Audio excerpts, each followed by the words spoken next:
Hello et bienvenue à vous dans cette vidéo dans laquelle on va parler de l'amour de soi. Alors, je sais que sur Internet, on trouve ce thème un peu partout, plein de vidéos, plein de blogs, etc. Par contre, nous, avec mon invité d'aujourd'hui, Linda, on souhaite apporter beaucoup plus de clarté, beaucoup plus de détails, de choses concrètes concernant ce thème. Donc, qu'est-ce que c'est l'amour de soi? Comment ça fonctionne, etc. On partagera également des clés puissantes pour se connecter, développer l'amour de soi. Également, un exemple concret de transformation. Donc, restez bien jusqu'à la fin de ce contenu. Je me réjouis sincèrement de parler de ça parce que ça me touche et je sais que Linda a beaucoup de pépites à nous partager par rapport à ça. Linda, bienvenue à toi. Comment vas-tu? Bonjour Morgane. Bien écoute, je suis très heureuse d'être ici, d'autant plus pour définir avec toi ce qu'est l'amour de soi. C'est vraiment pour moi quelque chose de très puissant, qui était très important justement de mettre en lumière. Donc merci à toi de ton invitation. C'est un plaisir d'élever justement cette conscience par rapport au bien-être, mieux-être. Et d'ailleurs, si vous voulez contribuer à cette mission, vous regardez cette vidéo, il faudra juste cliquer sur s'abonner, le bouton, et la cloche de notification, parce que ça permettra de prendre ce contenu sur développer l'amour de soi et le rendre visible à plus de personnes sur la plateforme. Et ça, il n'y a pas mieux pour faire ça que juste cliquer sur le bouton s'abonner et la clochette de notification. Et n'hésitez pas non plus à interagir en commentaire. Si vous avez des questions pour Linda, pour moi, en commentaire, on se fera un plaisir d'y répondre après l'interview, bien entendu. Oui, alors je m'appelle donc Linda. Je suis donc thérapeute énergéticienne et je suis spécialisée sur la dépendance affective. En fait, j'aide les personnes dépendantes affectives à devenir libres, autonomes, épanouies sur le plan affectif. Magnifique. Je pense que ça va réellement créer des pépites, cette expérience que tu as par rapport à ça, pour le thème de l'amour de soi.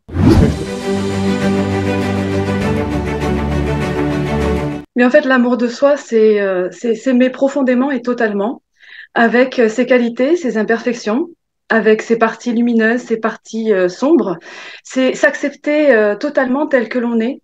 C'est s'accueillir dans le non-jugement. C'est oser être soi-même, oser se montrer dans sa vulnérabilité. C'est se respecter et respecter son corps, en fait. C'est, disons, apporter un regard bienveillant, un regard rempli de compassion, d'amour envers soi-même. Donc c'est assez complet, hein, mais c'est vraiment la définition même de l'amour de soi. Ça, c'est, je pense, le côté positif de l'amour de soi et c'est très intéressant. Quelle est justement la part d'ombre de cette lumière?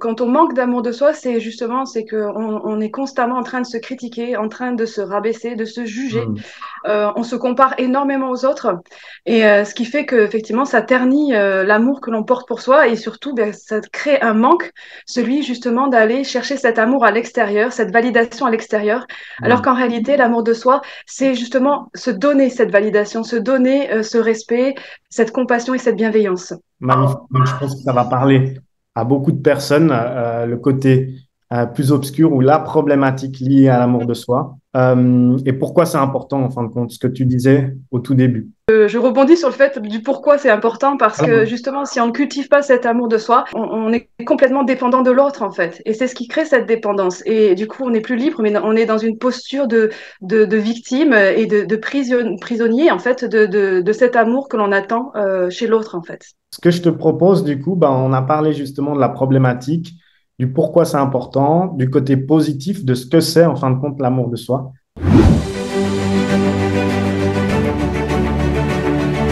Alors, je vais parler de quatre clés. La première, s'agirait simplement de un exercice très très simple, hein. C'est de se regarder dans le miroir et de se dire je t'aime. Alors, je t'aime, Linda, mais vraiment dans le fond de nos yeux. Pourquoi? Parce que c'est une façon aussi de se donner tout cet amour. Alors, au premier abord, ça pourrait faire rire de faire cet exercice, mais loin de là, parce que même moi, dans cette situation où effectivement à une époque je manquais d'amour envers moi-même, mais il m'a fallu du temps de me regarder dans le miroir et de m'envoyer cet amour et de me dire je t'aime. Donc c'est un exercice que je vous invite à faire effectivement régulièrement, voire tous les jours, pour justement pouvoir dépasser ce manque d'amour de soi et pouvoir vous le donner vous-même et de n'être plus dans l'attente que ce soit quelqu'un qui vous le dise. Et donc, à travers ce miroir, bien, c'est de vous envoyer vraiment tout ce que vous avez pu attendre des autres, et bien, vous le donner, c'est-à-dire, voilà, je suis merveilleuse, je suis quelqu'un de généreux, je t'aime pour ce que tu es, je t'aime avec tes qualités, je t'aime avec tes défauts. Donc, c'est très important de passer par cette étape-là. Concernant cette étape, quel Oui. changement tu as vu concrètement dans ton quotidien quand tu as juste fait cet exercice très simple, concret, etc. Parce que je sais que, en tout cas, tu l'as dit dans ton introduction, il y a cette problématique de ne jamais être content avec soi-même, s'accepter, se critiquer, etc. Et donc, Mhm. qu'est-ce qui se passe concrètement quand on utilise cette clé pour ouvrir des portes dans son quotidien, dans sa vie? Mais déjà, ça veut dire que je suis plus dans l'attente que quelqu'un me dise je t'aime ou tu es magnifique. Je suis plus dans l'attente de recevoir de l'extérieur, puisqu'effectivement c'est moi qui me le donne. Donc j'arrive donc à mettre un pas de plus vers mon autonomie, vers mon indépendance affective. Donc ça a eu un impact énorme pour moi, puisque moi-même jadis j'étais donc dépendante affective, et ça m'a vraiment construit sur une base saine. Et de ce fait, mes relations avec les autres ont totalement changé puisque je n'étais plus dans cette dépendance. Magnifique, magnifique. Ça, c'est du concret. Ça va motiver aussi les gens d'appliquer ça, de se regarder dans le miroir et se donner tout l'amour du monde chaque matin ou même plusieurs fois dans la journée. Concernant la deuxième clé, Alors volontiers. la deuxième clé, effectivement, comme je te disais tout à l'heure, l'envers du décor, quand on est dans le manque d'amour de soi, eh bien, on a tendance à se critiquer, à se juger ou dire ah ben je suis pas assez ci, je suis pas assez ça, ou se comparer. Et c'est là où c'est important d'observer ses pensées et de revenir à soi en affirmant haut et fort ce que je suis suffit. Donc cette phrase, pour moi, c'est une phrase magique parce qu'effectivement, elle m'a beaucoup aussi aidée. Elle m'a aidée à me construire, à construire donc sur une base solide cet amour que je me portais. À chaque fois que j'avais tendance à me critiquer ou à me comparer, ben, de dire non, ce que je suis suffit. Et du coup, pouf, en énonçant cette phrase, cette affirmation, j'avais toutes les tensions qui tombaient et je me sentais vraiment connectée à cet amour que je me portais en fait. Donc là, je pense que c'est quelque chose, une pépite à appliquer et c'est top parce qu'on vient sur du concret, quelque chose d'actionnable. Et j'encourage vraiment les gens à passer à l'action et changer leur quotidien, leur habitude sur cette vidéo. C'est bien joli de regarder des contenus hein, sur Internet, mais si on passe pas à l'action, ça sert à rien. Donc vraiment, vous avez écouté les conseils de Linda sur ces deux clés. Prenez juste le temps de les mettre dans votre agenda et appliquez-les tous les jours et vous verrez qu'il y aura déjà un changement. Alors la troisième clé, qui n'est pas des moindres, qui est même très très important, c'est en fait de se libérer de nos croyances, de nos pensées, de nos comportements limitants. Et donc là, effectivement, ben, c'est important d'être en observation sur notre façon de fonctionner, sur notre façon de penser, sur les mots que l'on se donne, parfois des mots vraiment péjoratifs, des mots qui ne sont pas vraiment valorisants, et de pouvoir ainsi les lister et s'en libérer.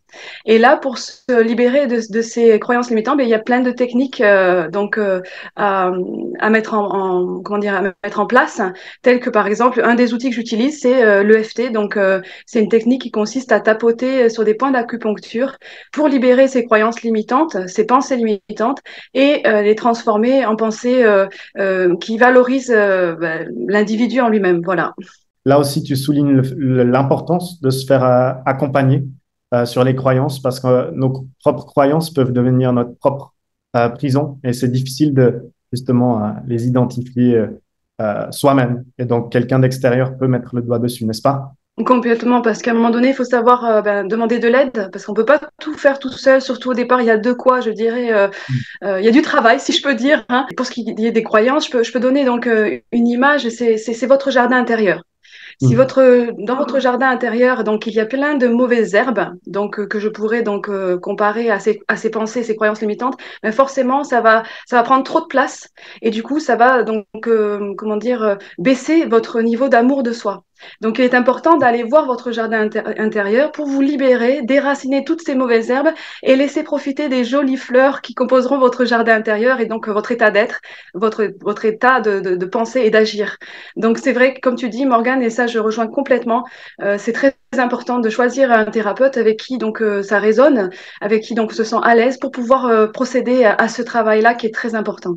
Waouh, super image que tu viens de mettre là en lumière, qui clairement met de la clarté sur qu'est-ce que sont les croyances limitantes et comment ça peut être difficile de sortir de ça, hein, son jardin intérieur qu'on cultive chaque jour soi-même. Donc merci pour ce partage. La quatrième clé, du coup. Alors la quatrième clé, et franchement, celle-là, je l'adore, parce qu'on a tous des âmes d'enfants. Et le but justement de cette clé-là est de se connecter et de prendre soin de son enfant intérieur. C'est important de se faire accompagner dans un premier temps pour aller se connecter à notre enfant intérieur qui, lui, a été certainement blessé, pour réparer ses blessures et en prendre soin et pouvoir ainsi se reconnecter à la joie de vivre d'un enfant, à l'épanouissement, l'émerveillement d'un enfant. Et du coup, ça a été justement pour moi un des outils les plus magiques, les plus transformateurs par rapport aux personnes que j'accompagne.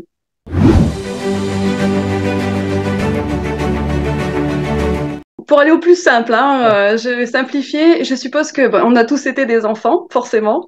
Et donc, n'est-ce pas, Morgane, hein, je suppose que tu avais quelque chose, une activité que tu aimais faire, par exemple. Est-ce que tu aurais, envie de partager une activité que tu aimais faire quand tu étais enfant? Alors, spontané comme ça, qu'est-ce que j'aimais faire? Bah, typiquement, ouais, nager. J'aimais beaucoup nager. Nager, voilà.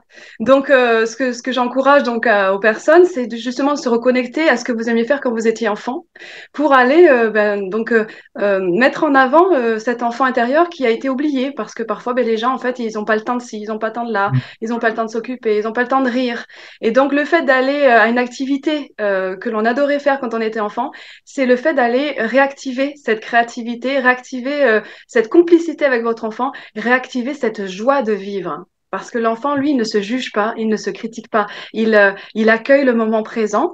Et effectivement, certaines personnes que j'accompagne, ben, ça va être le chant, ça va être le dessin, ça va être faire du cheval. Et donc, c'est très important d'entretenir cette légèreté dans sa vie pour apporter un peu de paillettes, si je peux dire, dans sa vie. Et là, encore une fois, bien, c'est se rendre responsable de son enfant intérieur, de cette connexion à la joie de vivre. Parce que l'enfant intérieur, c'est le symbole de la joie de vivre. Et donc, quand on est en dépendance affective, il est important d'aller se reconnecter justement à ce plein potentiel de cet enfant qui est un enfant guérisseur, je dirais. Wow. Est-ce que tu dis aussi à toute cette naïveté, cette pureté, cette authenticité, au-delà des reprogrammations que la société ou les éléments extérieurs peuvent nous faire vivre jusqu'à devenir adultes? Et ça, c'est très intéressant. Et donc, je comprends aussi ce lien de revenir à cette pureté et l'amour de soi. Donc, je pense que c'est vraiment un levier puissant. Et je comprends pourquoi il fait partie des quatre clés que tu partages ici. Donc, merci pour ça. Et merci encore pour ce partage parce qu'il n'y a pas besoin de 100 clés, il n'y a pas besoin de faire un contenu de 1 heure. Avec quatre clés déjà, si on met nos efforts, notre énergie sur juste quatre clés, ça peut faire des changements impressionnants, puissants dans une vie. Donc, merci en tout cas d'avoir sélectionné ces leviers les plus puissants. Ce que je te propose, c'est qu'on parle justement d'une transformation plus concrète par rapport à l'amour de soi.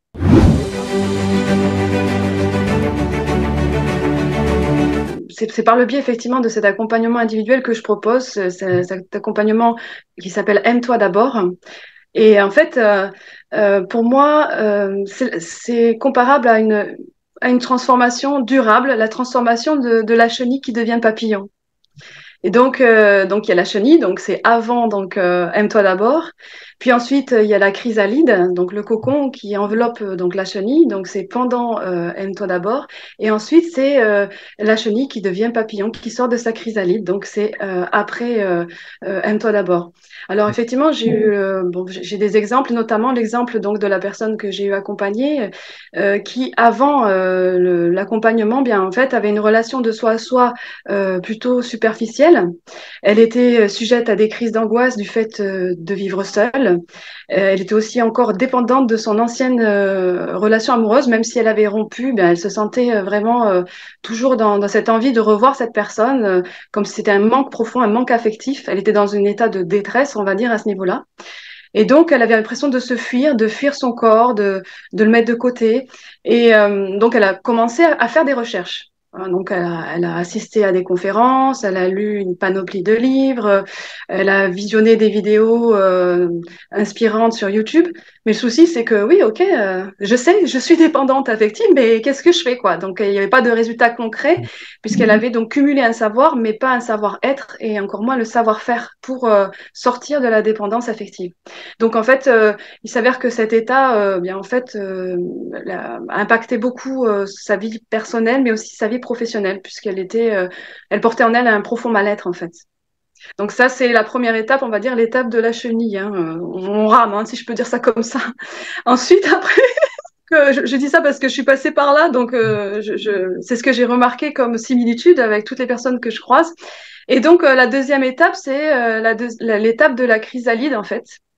Et donc, la chrysalide, c'est là où effectivement on va revenir en son centre.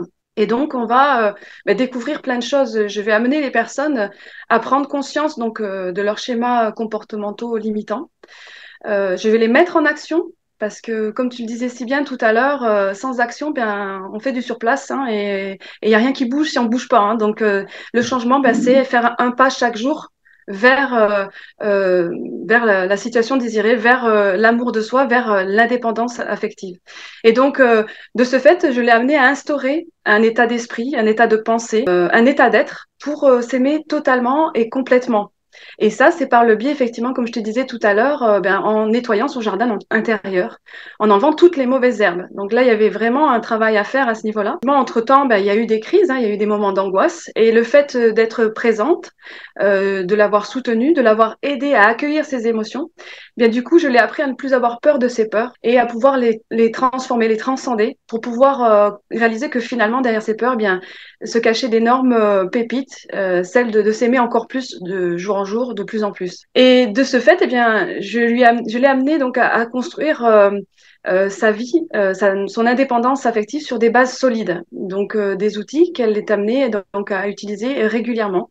Ainsi, elle entretient son jardin intérieur rempli de fleurs et de parfums extraordinaires, très colorés, et donc c'est ce qui fait que ça a égayé son fort intérieur et cultivé l'amour qu'elle porte pour elle en fait. Hein. Et en fait, donc on arrive à la troisième étape, hein, c'est donc l'étape de l'après aime-toi d'abord. Le papillon sort de sa chrysalide. Et donc là, bien, il y a un énorme changement. Déjà du fait de la relation de soi à soi, elle est devenue plus complice, plus à l'écoute, plus respectueuse d'elle-même.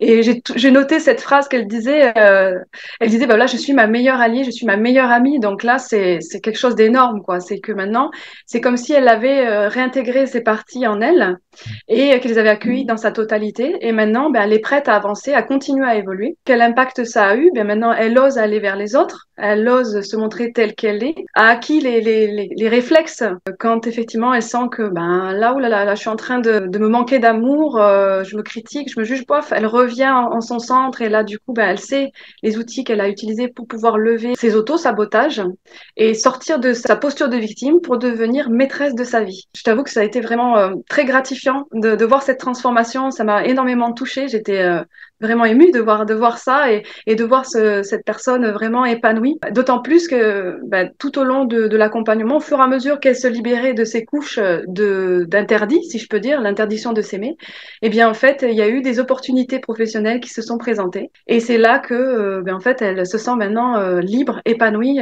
avec et sans l'amour de l'autre. Donc ça, c'était très important, c'était l'objectif à atteindre et elle l'a atteint. Wow, magnifique formation, inspirante et aussi beaucoup de clarté sur, en fin de compte, le but de ce contenu, mettre de la clarté sur qu'est-ce que c'est l'amour de soi, comment développer avec les quatre clés, également comment ça fonctionne, qu'est-ce que ça crée dans une vie, la puissance derrière tout ça. Et je te remercie parce que on a créé un contenu bien complet sur tous ces aspects et c'est vraiment le but d'être concret, simple, efficace pour que les gens puissent passer à l'action simplement.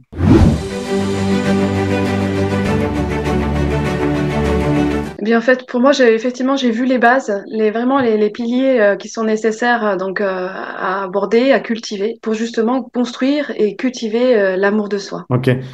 Linda, merci beaucoup pour les personnes qui ont Merci. justement cette connexion et qui ont apprécié les différentes clés, les différentes étapes de transformation que Linda a proposées, où est-ce que ces personnes peuvent te trouver, te contacter? Bien, effectivement, elles peuvent aller consulter mon site internet www.aime-toi-d'abord.com, donc tout attaché.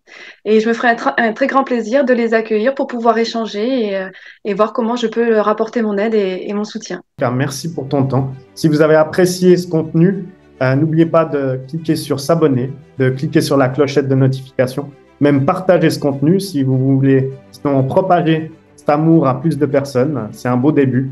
Donc voilà, merci pour ça. Merci à toi, Linda, pour ta Merci. disponibilité. Merci à toi, Morgane. Et on se dit à très vite. À très À vite. bientôt.